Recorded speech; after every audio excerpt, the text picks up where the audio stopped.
Prezado aluno, prezada aluna, vamos resolver junto com vocês 5 questões de direito penal de concursos anteriores realizados pela banca do Instituto AOCP, que é a banca que será responsável pelo seu concurso do Ministério Público para o cargo de técnico.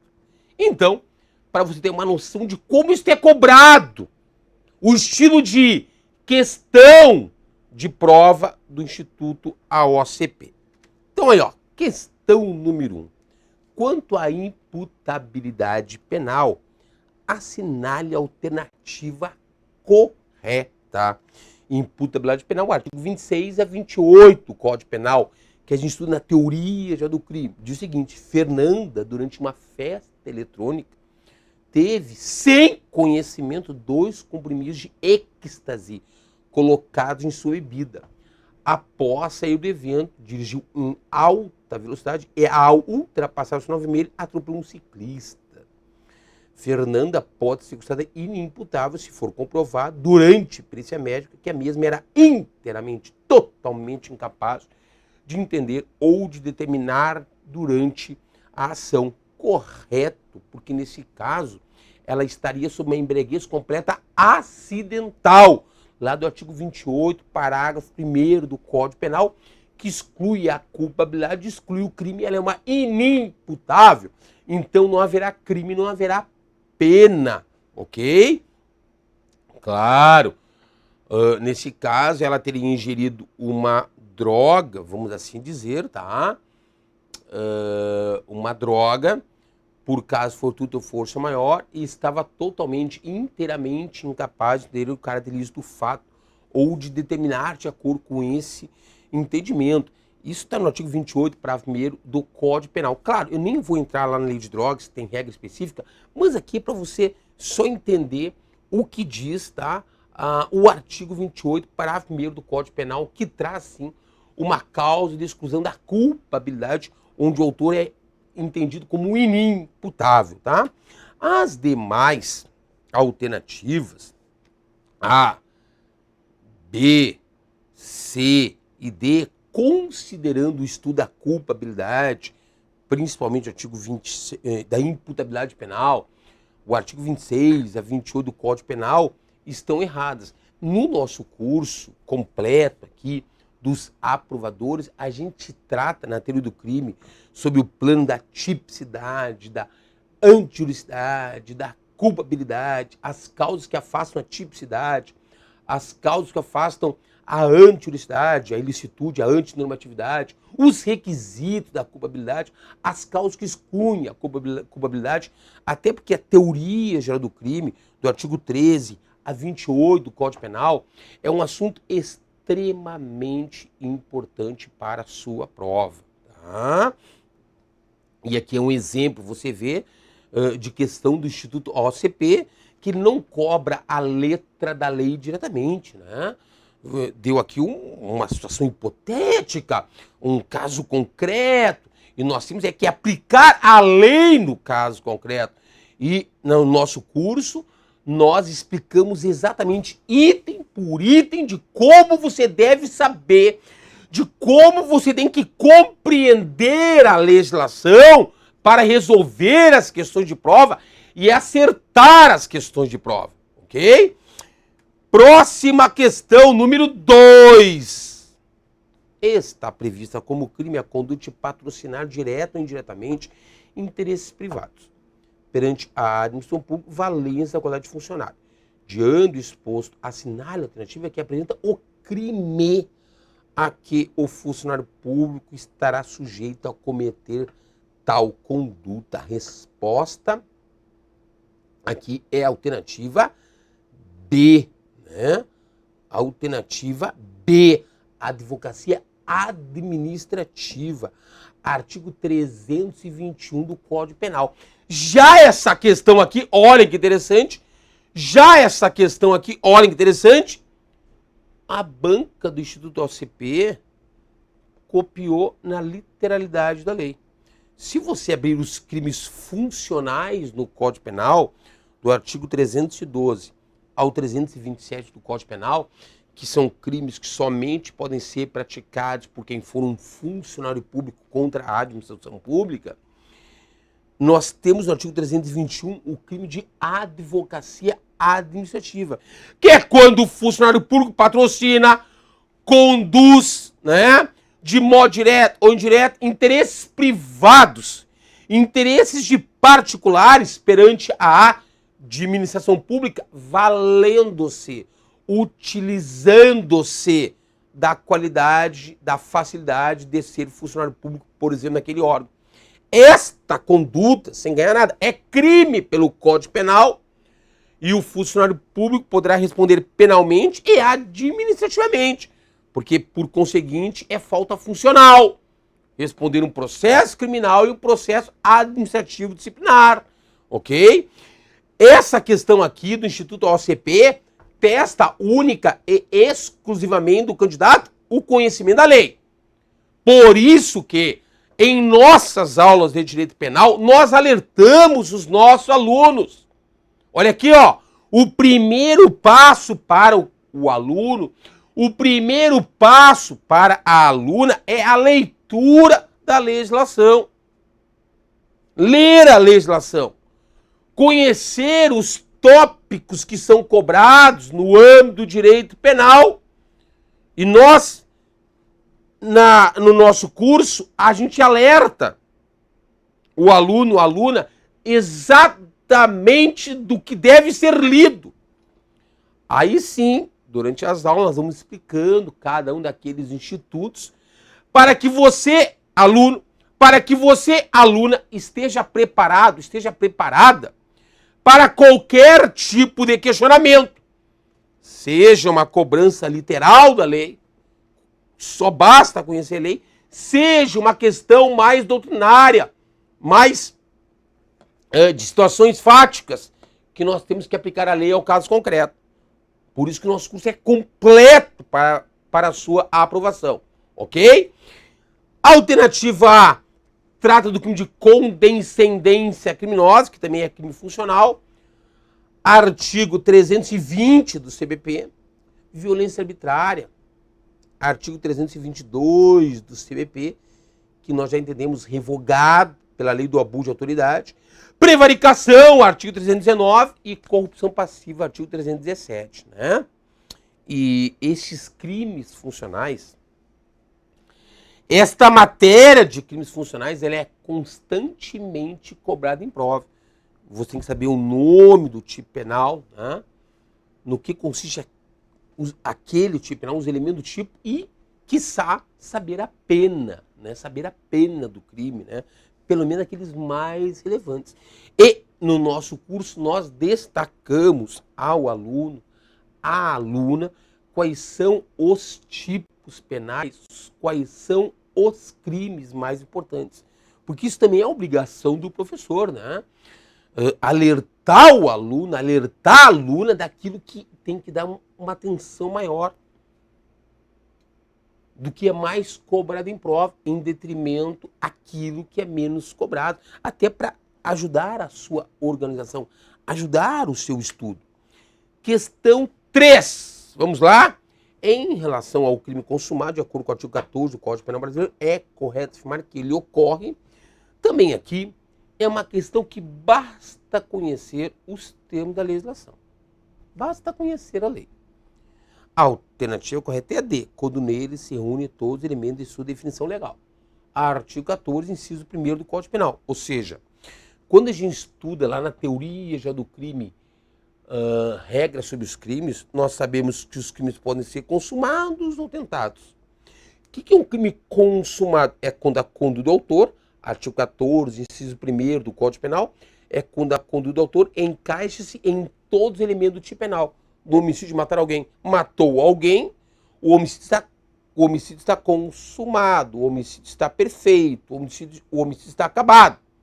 O autor vai responder por homicídio consumado pena 6 a 20 anos, a não ser que seja um qualificado, 12 a 30, do 121, parágrafo 2º do Código Penal. Quando é que o crime é tentado? Aí o 14, inciso 2 do Código Penal. Ele iniciou a execução do crime, mas não consumou, o crime não se perfectibilizou, no homicídio ele não conseguiu matar, por motivo alheio à sua vontade. Aí responde por crime tentado, homicídio tentado, tentativa de homicídio. Então, nessa questão aqui, número 3, bastava conhecer a lei.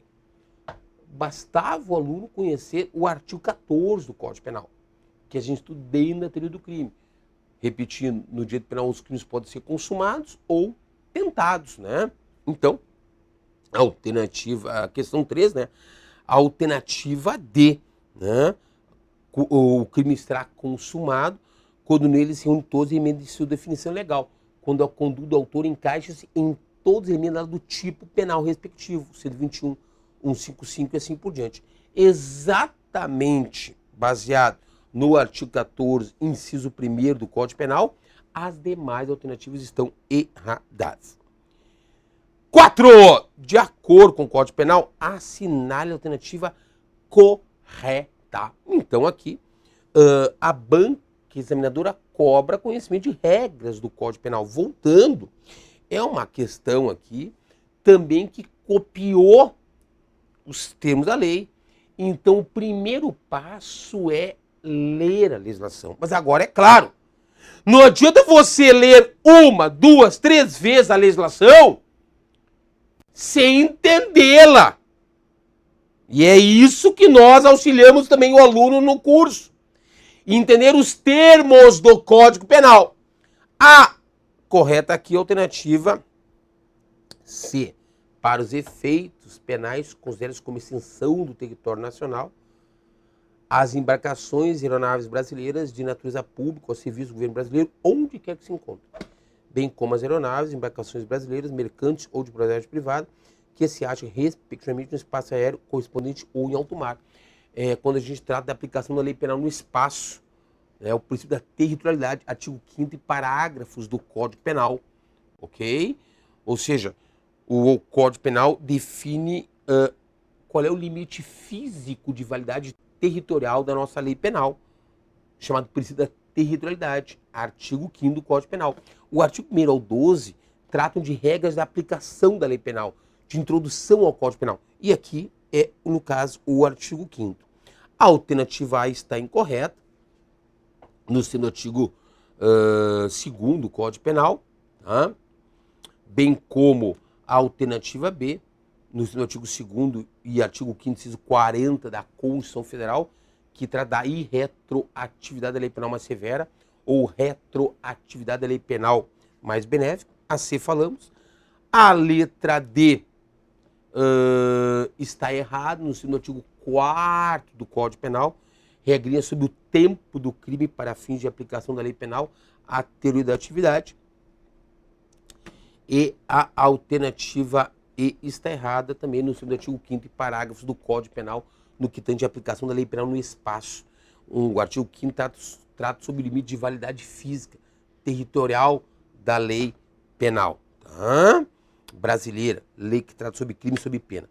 Última questão, questão 5. O agente pratica o fato para salvar de perigo atual que não provocou por sua vontade, nem de outro modo evitar dito próprio lei cujo sacrifício nas circunstâncias não era razoável exigir-se. Age amparado por qual excludente licitude? A resposta aqui é a alternativa B, estado de necessidade, artigo 24 do Código Penal. Ora, quando a gente estuda a teoria já do crime, nós sabemos que crime é o fato típico, antijurídico, culpável. Falamos tudo isso em nosso curso. E, de acordo com o artigo 23 do Código Penal Brasileiro, existem as chamadas causas gerais que excluem a ilicitude.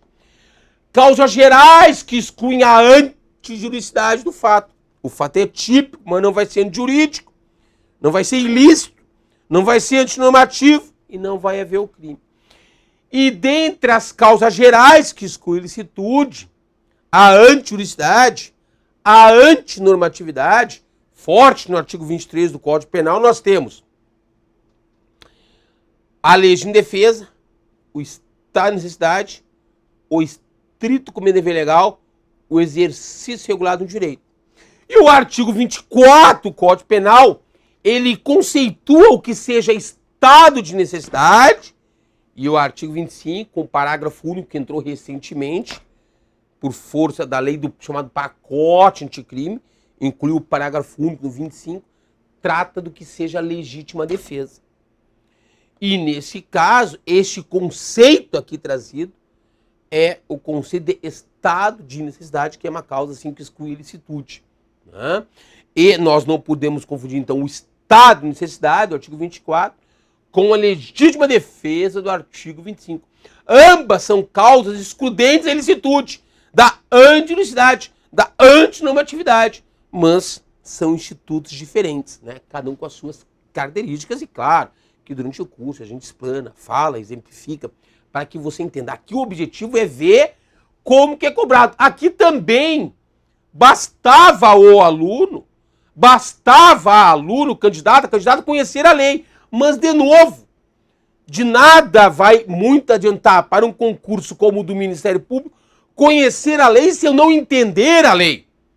Em sala de aula, no nosso curso online, a gente explica cada um desses pontos, desses tópicos, que depois que você for assistindo conosco as aulas e você vai relendo a legislação, você vai compreendendo. E claro, quando vai realizar os exercícios, nossos cursos de questões, você vai ver que tudo aquilo que nós falamos no curso, na aula, é aquilo que a banca examinadora vai te cobrar ou já cobrou em provas anteriores, né? Mostrando para você exatamente como que é cobrado.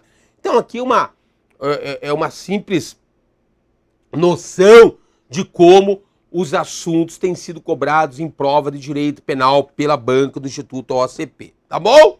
Então, letra B, e as demais estão erradas porque não condizem com o conceito de estado de necessidade. Ok, pessoal? Então, realizamos aqui 5 questões para que você tenha uma noção exata de como que isto é cobrado em prova pela banca do Instituto OACP no que tange ao direito penal. E como nós falamos, está aqui o nosso curso, o cupom que você usa para fazer a sua inscrição, a sua matrícula, né? Para você adquirir o curso. E lá nós vamos trabalhando item por item, com um bom número de horas aula, para que você consiga sim entender o direito penal e, claro, né, junto com o curso de resolução de questões, né, na verdade, porque isso, claro, é uma ferramenta de estudo, é uma forma didática de a gente aprender, ok? Ok? Compreendido? Compreendido? Então, um bom estudo a cada um de vocês e esperamos todos para virem junto conosco nessa jornada, buscando exatamente a tua aprovação no concurso público para o cargo de técnico do Ministério Público. Ok, pessoal? Muito obrigado e até mais. Tchau!